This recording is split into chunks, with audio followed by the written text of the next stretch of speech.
Napapatanong ka sa sarili mo na makakalimutan ba ako ng lalaking nakasama ko? Ngayon naiisip mo ngayon, ang sagot ko ay hindi. Pero kung taglay mo ang mga katangian na to, ang ngayon pag-uusapan natin sa video natin ay mga senyales na hindi ka kakalimutan ng isang lalaki dahil sa mga ginawa mo sa kanya. So kung bago ka pa lang dito sa aking channel ay please do subscribe to my channel at maya pag nagustuhan mo itong video natin, please leave me a like pag nagustuhan mo yung video natin, and also do not forget to turn on your notification bell para maging updated ka sa mga ina-upload nating videos every week. At yes, sa kalagitnaan nga po ng videos natin ay meron tayong tinatawag na shoutout section na kung saan ibabatiin natin ang ating mga mahal na subscribers na nagpapa-shoutout since last week.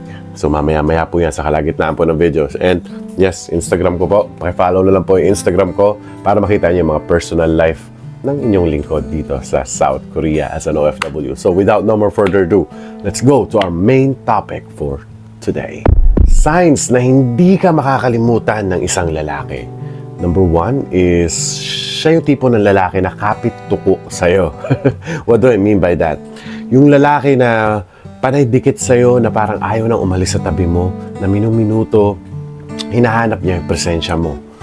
Yes girls, napaka-natural po sa isang lalaking in love at hindi ka makakalimutan ng lalaki na yan because may ginawa kang napakalaking impact sa buhay niya. So kapag ang lalaki mo ay napapansin mo kapit-tuko na maybe napaka-annoying sa part mo bilang babae, kasi totoo nga naman, na-experience ko rin maging isang kapit-tuko sa isang babae na I saw their reaction na sobra silang naiirita, na parang peking-peke na lang yung ngiti nila pero mahal nila kami, kaya hindi na lang nila masabi yung mga negative na nararamdaman nila. But girls, if you notice na sobrang kapit-tuko na yung lalaki na yan sa'yo, every minute kinakamusta ka, anong ginagawa mo, tinatanong ka kung nasaan ka, tinatanong ka kung sino kasama mo, gusto kasama kita ngayon, mga ganun. Pag magkasama kayo, yung tipong ayaw bumitaw sa kamay mo, hawak-hawak yung kamay mo, pag magsosolo na lang kayong dalawa, panay na kayakap sa'yo,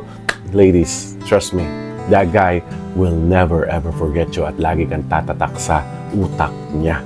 Another sign na hindi ka makakalimutan ng isang lalaki is pag siya ay naging overprotective na sa'yo.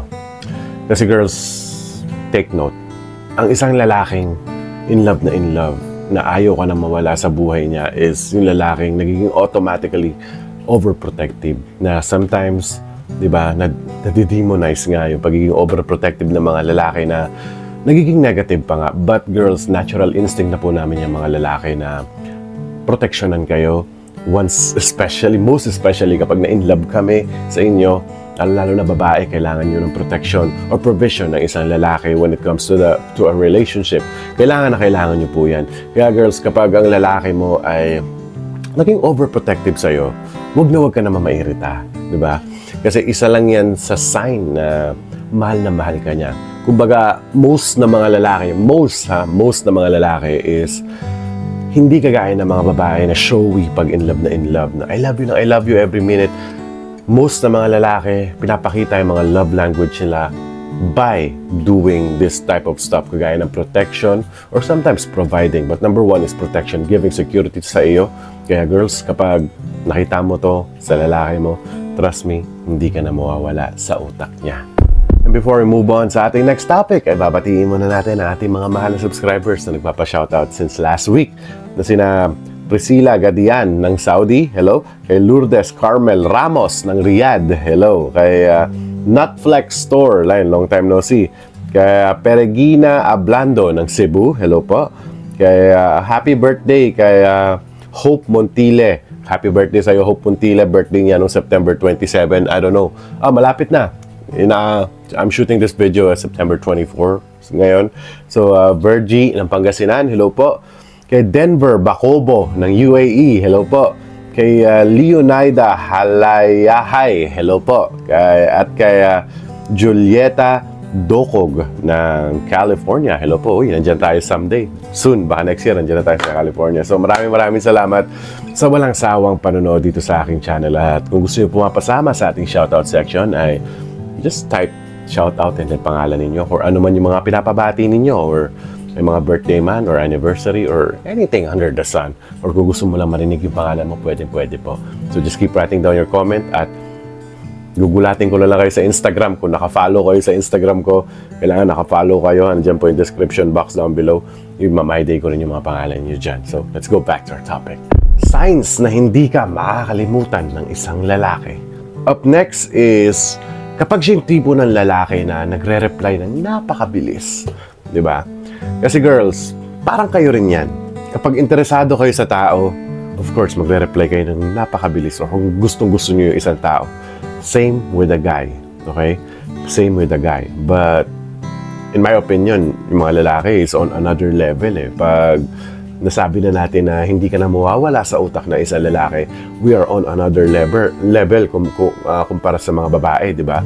Kasi, we became more attached sa mga partner namin. Lalo na kapag nagpakita rin kayo ng mga senyales na gustong-gusto nyo rin kami, we are becoming more attached sa inyo. So, it's a sign na napakabilis namin mag-reply kasi for some sort of reason na baka magalit siya pag hindi ako nag-reply na napakatagal. Uy, baka isipin niya anong ginagawa ko pag hindi ako nag-reply na matagal, and that is a good thing pagdating sa mga lalaki ninyo, na it only means na mahal kayo ng lalaki nyo, or let's say wala pa kayo sa mahal na part, gustong-gusto ka ng lalaki na kinakasama mo ngayon, and also he will not be kapag mag-isa siya, ikaw palagi yung laman ng utak niya, that's for sure. Kahit ano pang ginagawa niya, dadaan ka talaga sa utak niya. And then, he will never ever forget you kapag napansin mo na napakabilis mag-reply niyang lalaki mo, kasi hindi usually gawain ng mga lalaking in love. Hindi usually gawain ng mga lalaking hindi in love yan. Gumagawa lang yan is yung mga lalaking in love na in love. And our last signs na hindi ka na makakalimutan ng isang lalaki is kapag ang lalaki ay wala ng ibang kalandian or ka-flirt. Di ba? Kasi, as I said, ang lalaking sigurado na sa'yo, lalong-lalo na yung mga lalaking sobrang experience na pagdating sa mga babae.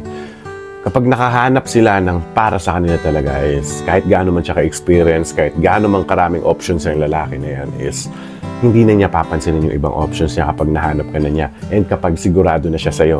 So kapag nakita mo sa partner mong lalaki na wala na siyang ibang ka-text, wala na ibang ka-chat, or let's say pogi yung partner mo, di ba? Let's say pogi yung partner mo, tapos in public, pansinin ng mga tao. Tapos makikita mo sa response ng body gestures ng lalaki mo na wala siyang pakialam kasi kasama ka niya. Or kahit hindi ka niya kasama, wala siyang pakialam kasi nasa sayo na siya. That is really a good thing na nangyayari sa relationship ninyo. You are going on a right path for sure. Kapag ang lalaki mo ay wala ng ibang kalandian or wala ng ka-flirt, at lalong-lalo na ang tumatakbo sa utak ng lalaki na yan ay walang iba kundi ikaw. So sana may natutunan na naman po kayo sa ating video for today. At kung nagustuhan mo itong video natin, please leave me a like lang para tumas pa yung algorithm natin dito sa YouTube. And also, kapag bago ka pa lang dito, please do subscribe to my channel, and also do not forget to turn on your notification bell para maging updated ka sa mga in-upload nating videos every week. And also just keep writing down your comments para mapasama po kayo sa i-shoutout kita dito sa YouTube ko sa mga kalagitnaan ng video ko para marinig mo rin yung pangalan mo dito sa channel ko. And also, my personal Instagram, kung interesado lang po kayo makita yung personal life ko. Yes, my day ko rin kayo dyan. May mga videos na rin po akong ginagawa dyan. Sa TikTok also, follow nyo rin po ako sa TikTok. Meron na po akong TikTok account. I-follow nyo rin ako sa Instagram. And also para makita nyo rin yung buhay ko as an OFW dito sa bansang South Korea. So once again, thank you so much for watching. At lagi nyo tatandaan, mahal na mahal ko kayo.